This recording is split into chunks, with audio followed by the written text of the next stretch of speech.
Bonjour à tous et bienvenue dans cette web-série endométriose par le réseau Andora. Et aujourd'hui, on va vous traiter la question endométriose et adolescente. Je me présente, Dr Quentin Roboul, je suis chirurgien gynécologue à la Clinique Mutualiste à Saint-Étienne. Est-ce fréquent une endométriose chez une adolescente? Évidemment, question assez épineuse, la fréquence de l'endométriose chez l'adolescente est un petit peu difficile à connaître puisqu'on a encore un petit peu ces interrogations sur comment elle apparaît. On peut tout de même se baser sur la prévalence générale de la maladie dans la population, probablement une dizaine de pourcents, et il est fort probable que cette pathologie commence lors des premières règles, mais évidemment, pour certaines patientes, les douleurs ne vont pas arriver lors des premières règles et vont arriver au cours de la vie. Quand penser à une endométriose chez une adolescente? Comment réaliser le diagnostic? Il y a un maître mot pour le diagnostic précoce de l'endométriose chez l'adolescente et évidemment, c'est la dysménorrhée. La dysménorrhée, les douleurs de règles très importantes. Les règles sont un phénomène cyclique et douloureux de la femme, mais bien entendu, pas jusqu'à un certain point. Il est utile et souvent usuel de dire c'est normal d'avoir mal, mais pas jusqu'à un point, d'arrêter l'activité notamment scolaire, les activités sportives, voire même arrêter toute activité quotidienne. Ça, bien entendu, c'est pas normal. Donc toute douleur de règles qui dépasse un certain seuil doit être le signe d'alerte et doit faire amener, en tout cas l'adolescente, à consulter un professionnel de santé. Donc finalement, le diagnostic, il peut paraître assez simple. Ce sont les douleurs de règles très importantes, on va dire, ou en tout cas plus importantes, avec un impact sur la vie quotidienne très important. Y a-t-il des examens à réaliser devant une suspicion d'endométriose? Alors, question évidemment est très redoutée par la plupart des patientes et bien entendu ça rejoint le fait que l'examen gynécologique chez l'adolescente doit être, je pense, quelque part resté exceptionnel et vraiment s'il y avait vraiment un besoin très particulier. Habituellement, il n'est pas utile de le réaliser et d'autant plus que chez les patientes qui n'ont jamais eu aucun rapport, bien entendu, il sera de fait évidemment très limité. Mais les examens qu'on peut faire, évidemment, l'interrogatoire est très important.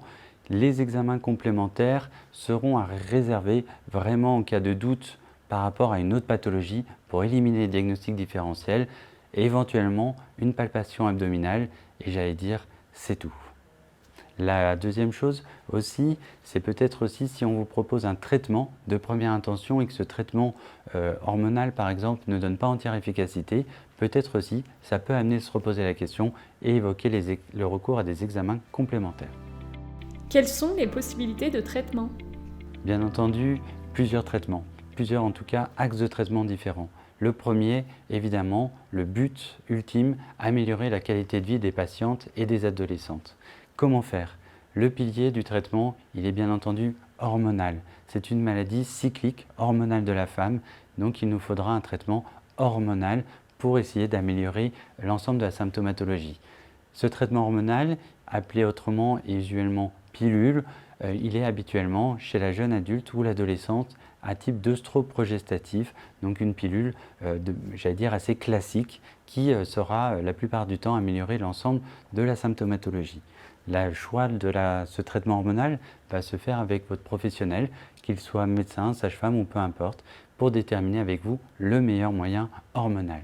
Bien entendu, on n'oublie pas le reste, le traitement antalgique, que ce soit j'allais dire aussi habituellement du Doliprane ou certains antalgiques, certains anti-inflammatoires éventuellement, qui sont aussi là pour soulager de manière symptomatique la maladie. Les traitements non médicamenteux ou autres, bien entendu, sont aussi importants que le reste. La kinésithérapie, le soutien psychologique dans toutes ces maladies chroniques est très importante, la sophrologie, l'acupuncture, l'ostéopathie, bien entendu aussi parfois le recours à la diététicienne afin d'améliorer l'ensemble des troubles, notamment digestifs, qui peuvent avoir lieu en parallèle de la maladie. Quels sont les praticiens de premier et de deuxième recours?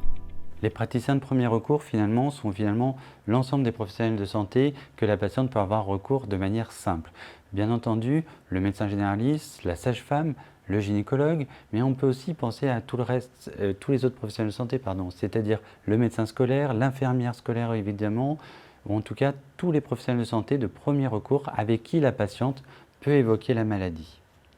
Si le diagnostic par contre, en prime abord est difficile, ou bien alors que la première partie de la prise en charge ne donne pas entière satisfaction, que ce soit dans l'amélioration de la qualité de vie ou l'amélioration, je vais dire, des symptômes en règle générale, la patiente peut être adressée à un spécialiste, notamment qui peut faire partie d'un réseau de soins ou d'une filière de santé en endométriose, qui saura revoir un petit peu avec la patiente qu'est-ce qui peut amener en plus son avis d'expert et éventuellement discuter de la situation de manière pluridisciplinaire avec l'ensemble de ses autres collègues.